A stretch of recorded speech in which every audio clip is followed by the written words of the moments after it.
Buenas tardes, amigos y hermanos. Me presento. Mi nombre es Claudio Carnuccio. Congrego en la Iglesia Cristiana Evangélica Casa Restauración de la Ría 98, Esteban Echeverría, Monte Grande, Buenos Aires, Argentina. Traigo para compartir una porción de la palabra del Señor que está en la carta de los Romanos, del capítulo 11, del versículo 1 al 8. Esta carta fue escrita por Pablo a la comunidad que estaba en Roma de judíos y gentiles. Y la leemos en el nombre del Padre, del Hijo y del Santo Espíritu. Digo pues, ¿ha desechado Dios a su pueblo? En ninguna manera, porque también yo soy israelita, de la descendencia de Abraham, de la tribu de Benjamín.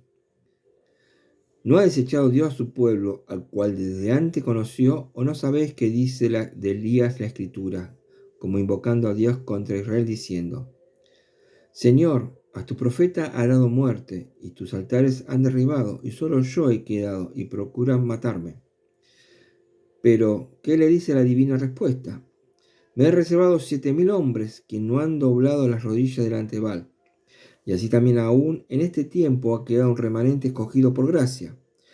Y sí, por gracia, y no es por obras. De otra manera la gracia ya no es gracia. Y si por obra, ya no es gracia. De otra manera la obra ya no es obra. ¿Qué es pues lo que buscaba Israel? No lo ha alcanzado. Pero los escogidos sí lo han alcanzado, y los demás fueron endurecidos. Como está escrito, Dios le dio espíritu de estupor, ojos que no ven, oídos que no oigan, hasta el día de hoy. Hasta aquí. Primero vamos a aclarar algo. Acá Pablo está diciendo, se está presentando sabiendo que él es judío, hijo de Abraham y de la tribu donde venía, de Benjamín. O sea, le está diciendo, somos iguales, somos judíos. Porque en este tiempo, el evangelio fue abierto a los judíos y a los gentiles. Y los gentiles aceptaron a Jesús en su corazón. Lo bien que está diciendo que no es que dejó al pueblo de Israel por lado. Y sabiendo que había un remanente que sí habían creído la palabra, como fue en la época de Elías, cuando mataron a todos los profetas y solamente un pequeño remanente se había salvado después del exilio. Entonces, acá le está explicando que Pablo, que al día de hoy también está pasando lo mismo. Y los escogidos no son por obras, son por gracia. Dios nos escoge por gracia. Y lo aclara en este pequeño trabalengua que dice que somos sí por gracia y no por obras. Es claro. Si no fuera por gracia, si fuera por obras, ya no sería gracia. Y así estamos escogiendo nosotros el pequeño remanente que tiene que seguir adelante. Cuando yo estaba leyendo esta palabra, a mí me gusta mucho lo que es agricultura, plantación, huerta y todo lo que sea vegetal. Y una vez había leído una historia, una costumbre que tenían los antiguos agricultores, que limpiaban todos los terrenos completos para el sembrado, por ejemplo, de maíz, soja o girasol, pero siempre dejaban un árbol en el medio. Y mi pregunta era, ¿por qué? Si cortaban todos los árboles, los arbustos, labraban todo el terreno y dejaban uno. Ese árbol le llamaban el árbol de reposo. Era un árbol de ramas frondosas que lo utilizaban para descansar, para cubrirse del sol, para tener fresco, para repararse ellos y los animales con que trabajaban en esa época. Es decir, que ellos elegían de toda la plantación de árbol que había en esas tierras y dejaban uno para cumplir la función de dar reposo, de cuidar, de abrazar, de evitar que el sol los queme, de darle descanso, de posibilitar su descanso. A veces nosotros descubrimos que de un grupo de gente somos los que fuimos llamados, los que recibimos a Jesús. ¿Y por qué unos sí y otros no? Como lo dije anteriormente, no es por nuestras obras, es por la gracia del Señor. Él nos elige, Él nos llama. Con corazón de Padre, con misericordia nos llama. Está en nuestra parte de aceptar o no el llamado y lo recibir a Jesús en nuestro corazón. Hay una parte que dice, cuando Pablo está exhortando a que los gentiles están escuchando mejor la palabra, y acá lo dice el Señor, que los oídos, que los ojos no verán, y los oídos serán vedados para que no puedan escuchar hasta el día de hoy. Es que todavía el pueblo de Israel todavía está muy endurecido y no quiere recibir a Cristo en su corazón, algunos por supuesto. Y está dando cuenta que los gentiles sí lo están recibiendo. Pero no por eso quiere decir que el Señor va a dejar a su pueblo de lado, su pueblo de Israel. En esto siempre me dio que decir, bueno, que si nosotros fuimos escogidos por gracia, por supuesto, no por obra, no por lo que hayamos hecho, porque nosotros no hacemos nada para merecer lo que tenemos, de recibir a Jesús en nuestro corazón, tenemos que compartirlo, ayudar, presentarlo, predicarlo. ¿Por qué? Porque si fuimos escogidos por eso, si fuimos escogidos, darnos la gracia de estar bajo el amparo del Señor, no tenemos que compartir eso. Y no podemos quedarnos nosotros con esto. Por eso somos el pequeño remanente que tiene que fructificar.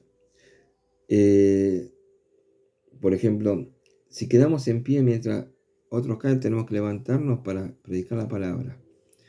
Y había leído una vez, lo voy a leer textualmente, la esperanza puede encenderse como una chispa de ánimo. Nosotros tenemos que ser esa pequeña chispa de ánimo que enciende la esperanza en las personas que no conocen a Cristo, que todavía no lo tienen en su corazón y que lo necesitan, porque todos necesitamos a Cristo, todos somos llamados, pero quizás no entendemos y no respondemos de la misma manera. Y nosotros tenemos ese deber, si somos el pequeño remanente que el Señor guardó, eligió por gracia, no por obra, tenemos que cumplir con esa etapa. Ser esa pequeña chispa que encienda el ánimo, que encienda la esperanza. Estamos viviendo un tiempo muy complicado. Estamos viviendo un tiempo que hay mucha ansiedad, hay mucho temor, mucha desconfianza en el futuro, mucha desesperanza. Y habitualmente cuando la gente está en estas etapas, buscan refugio, buscan tapar eso con diferentes cosas y habitualmente caen en vicio. Si no es el cigarrillo, el alcoholismo, la drogadicción o cualquier otra cosa que pueda distraerlo, hasta el juego inclusive, porque siempre buscan una manera de zafar, de salvarse. Y no sería mucho más fácil que buscar en el Señor.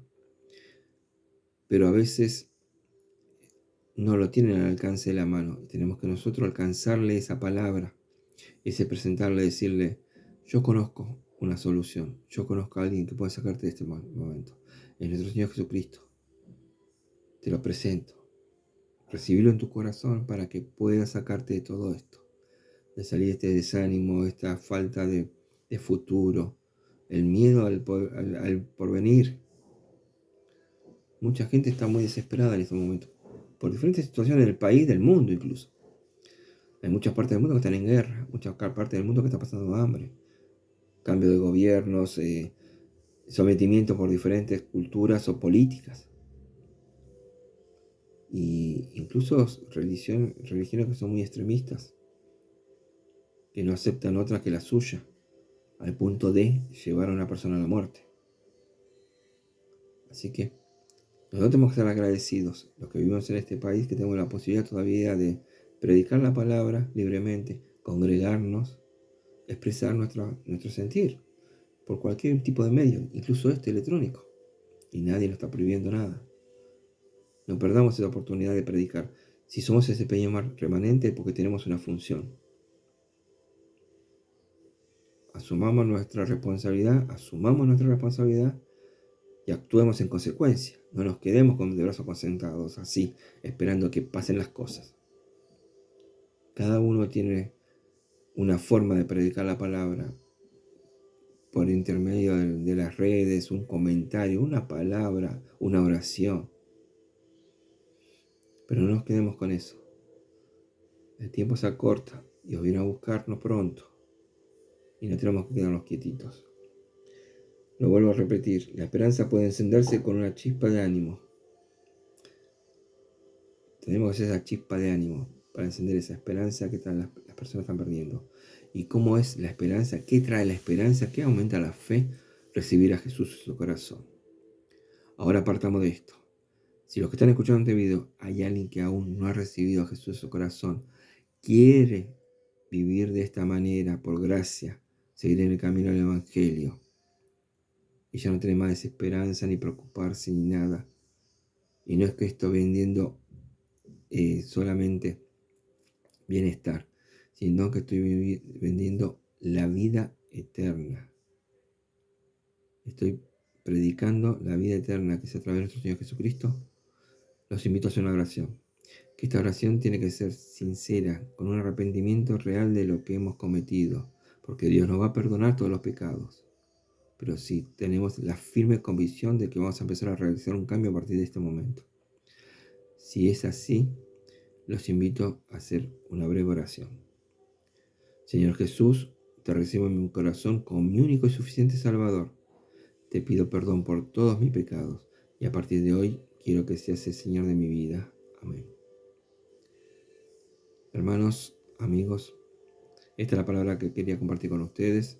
Esto es la pequeña reflexión que me hizo sentir esta palabra en mi corazón y quería compartirlo con ustedes, porque yo me siento parte de ese remanente y me siento honrado de poder compartir la palabra. Que tengan una bendecida semana y hasta el próximo mensaje.